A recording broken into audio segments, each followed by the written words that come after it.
समस्त हमारे सदस्यगण आज इस कार्यक्रम में जिन विभूतियों को हमने सम्मानित किया है,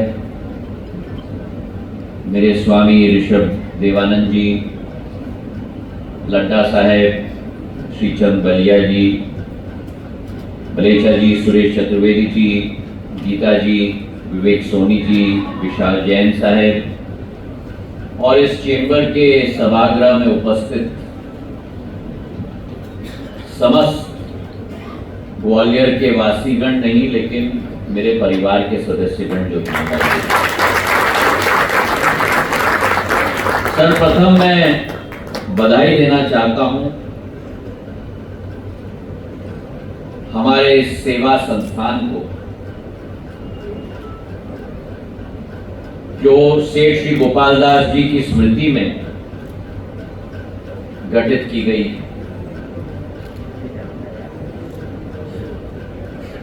आज ये स्मृति संस्थान और सेवा संस्थान एक ऐसे व्यक्ति की स्मृति को चिरस्थायी बना रही है जिस व्यक्ति ने 60-70 वर्ष पूर्व ग्वालियर में आकर जब ये परिवार बसा था, जैसे अभी प्रवीण जी ने कहा, 4-5 पीढ़ियों का एक संबंध और रिश्ता है और उस परिवार ने आकर जब ग्वालियर में जो परिवार स्थापित हुआ,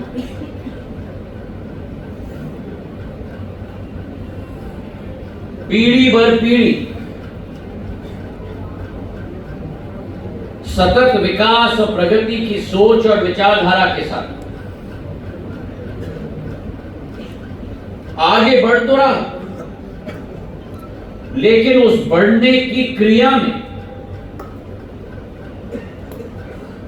सदैव सामाजिक सेवा, सामाजिक सोच और सामाजिक विचारधारा के आधार पर इस ग्वालियर की नींव को संगठित, सुरक्षित और शक्तिशाली बनाने में इस परिवार ने सदैव अपना योगदान दिया।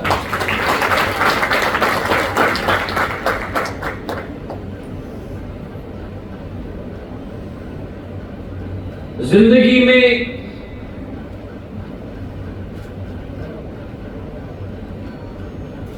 कुछ बिरला मनुष्य ऐसे होते हैं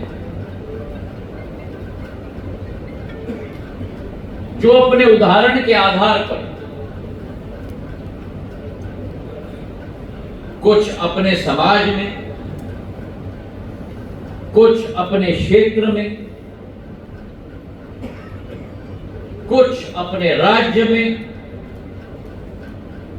कुछ अपने देश में और कुछ संपूर्ण विश्व में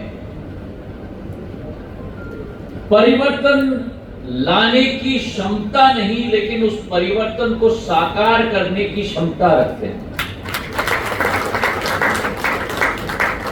और उस श्रृंखला में हमारे देश ने भी विश्व को कई नवरत्न दिए।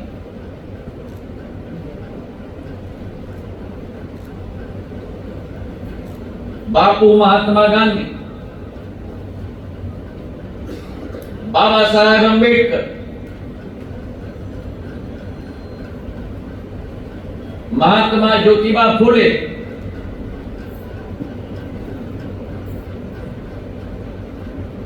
जिनका संपूर्ण जीवन को अगर एक शब्द में हम लोग विवरण कर पाए तो उनका संपूर्ण जीवन संघर्ष का परिचय मानव जाति को देता है।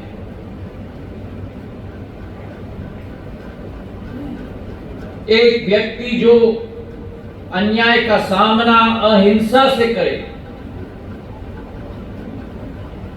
जो उस कालखंड में, उस युग में असंभव समझा जाता था। और एक देश में स्वतंत्रता लाई, लेकिन पूरे विश्व के लिए एक प्रमाण बन गए। वो क्षमता हमारे राष्ट्रपिता बापू महात्मा गांधी में थी। बाबा साहब अंबेडकर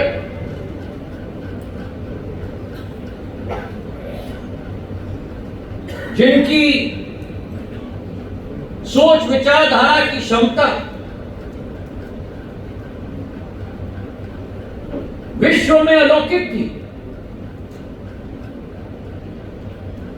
और मुझे इस बात का बड़ा गर्व है कि बड़ौदा का परिवार, जिनके साथ मेरा रिश्ता है, उन्होंने बाबा साहब अंबेडकर को केवल शिक्षा प्रदान नहीं की, लेकिन सयाजीराव महाराज और बाबा साहब अंबेडकर के बीच में एक पारिवारिक संबंध सदैव रहा है।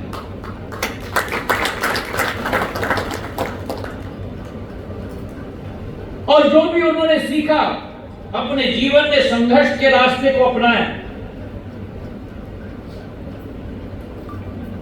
अनुसूचित जाति को आगे बढ़ाने, विकास और प्रगति के रास्ते पे लाने के लिए जीवन भर संघर्ष किया।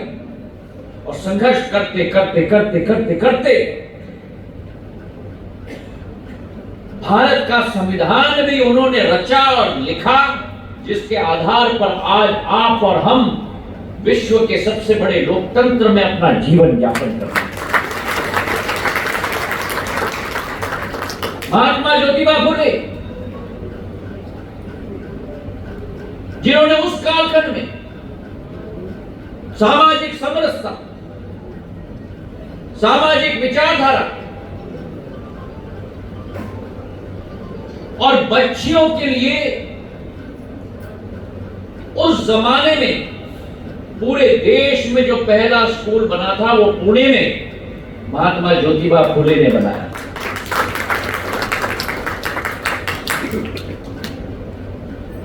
ये पथ प्रदर्शक हैं हमारे। और आज उसी पथ चिन्हों पर चलकर ग्वालियर क्षेत्र की विकास और प्रगति में भी व्यापारी वर्ग के बीच में, समाज सेवा में सेठ गोपाल दास जी ने अपनी भूमिका अपनी जिंदगी भर में निभाई। और जो लक्षण उन्होंने अपने परिवार को दिया, ग्वालदास जी बैठे हुए हैं, प्रवीण जी बैठे हुए हैं, अगली पीढ़ी भी मेरे सामने बैठी हुई है। और ये याद रखिएगा, जमाना आता है, जमाना जाता है,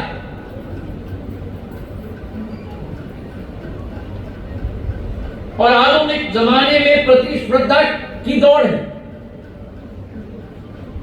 हर व्यक्ति एक व्यक्ति से दूसरे व्यक्ति आगे जाना चाहता है, लेकिन सबसे महत्वपूर्ण बात आज अगर जिंदगी में है तो वो आपके सिद्धांत, आपके मूल्य, आपके लक्षण है। और भारत इन मूल्य और सिद्धांतों और लक्षणों का एक भंडार भारत में, इसकी सुरक्षा करना भी हमारी जिम्मेदारी है। जिन लोगों का मैंने उल्लेख किया, जिस परिवार के द्वारा ये स्मृति सेवा संस्थान स्थापित हुई, उनके मूल्य, सिद्धांत, लक्षण सदैव स्वतः के लिए नहीं, लेकिन लोगों के लिए। और आज उसी भाव के साथ हमें कार्य करना है। उसी विचारधारा के आधार पर हमें कार्य करना है। और हमारे शास्त्रों में भी लिखा गया है, श्री कृष्ण भगवान ने कहा था कि कर्म करो, फल की चिंता मत करो।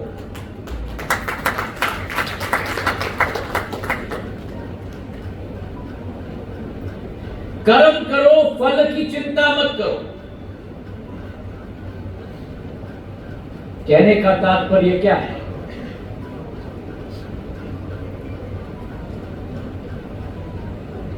हमें अपना लक्ष्य निर्धारित करना है।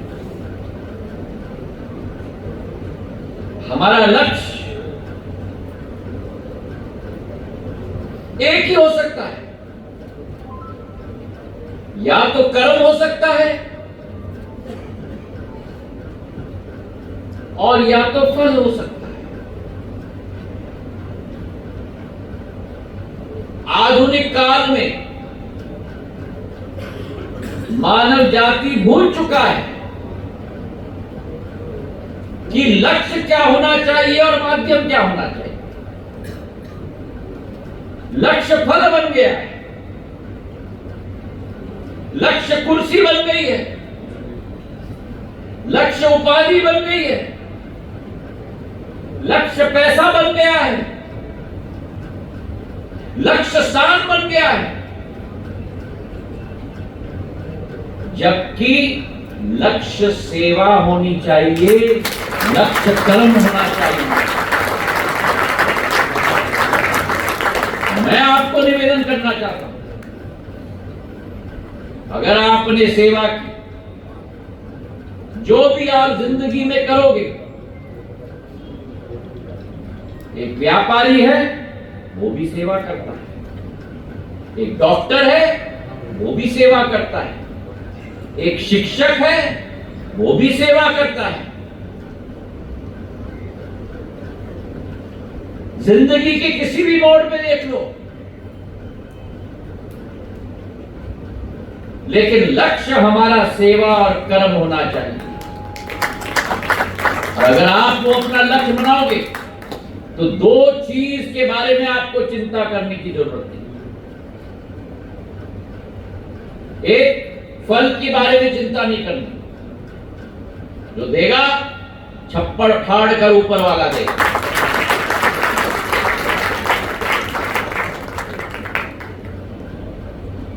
और दूसरी बात जो हम लोग भूल जाते हैं, जिंदगी में सबसे प्रिय क्या चीज होनी चाहिए?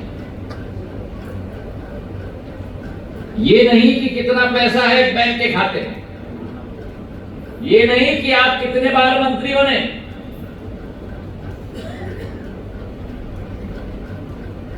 पर सबसे बड़ी चिंता होनी चाहिए कि जब रात को पूरे दिनचर्या के सेवा सेवा सेवा सेवा सेवा सेवा सेवा के बाद आप बिस्तर में लेट जाते हो, आपको रात को चैन की नींद आती है कि नहीं?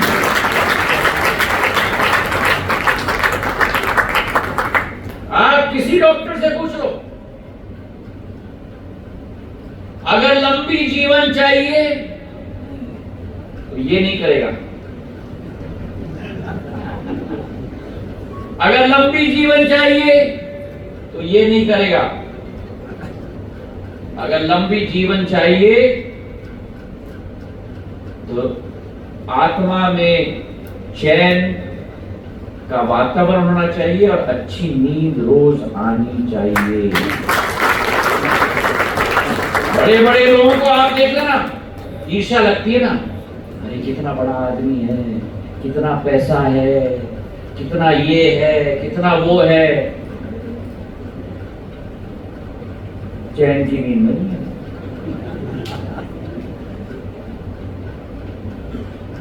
कर्म करो, फल की चिंता मत करो, सेवा करो, चैन की नींद रात को ग्रहण करो।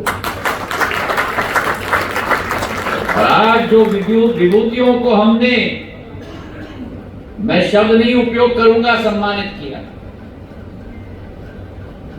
मैं तो कहूंगा कि हम लोगों को मिलकर तालियों की गड़गड़ाहट से धन्यवाद अर्पण करना चाहिए।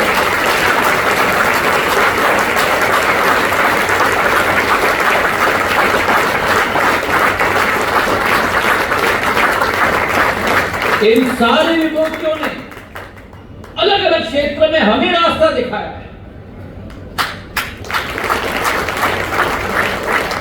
इन्होंने जो समाज के लिए किया है, मैं 100% रूप से इस मंच से कह सकता हूं, जब इन्होंने शुरू किया था, इनके इर्द गिर्द सारे लोग ने इनको कहा होगा ये असंभव है।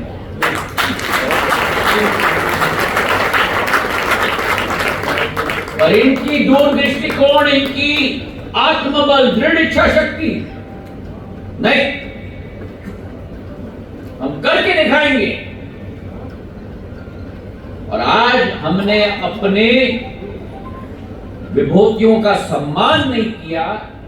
आज मैं कहूंगा कि सभागृह में हमने अपने ग्वालियर के रत्नों को धन्यवाद अर्पित किया।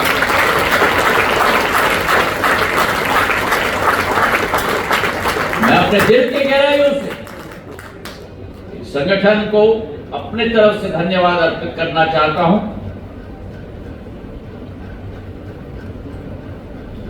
लाल टिपारा गौशाला और 84 मंदिर में तो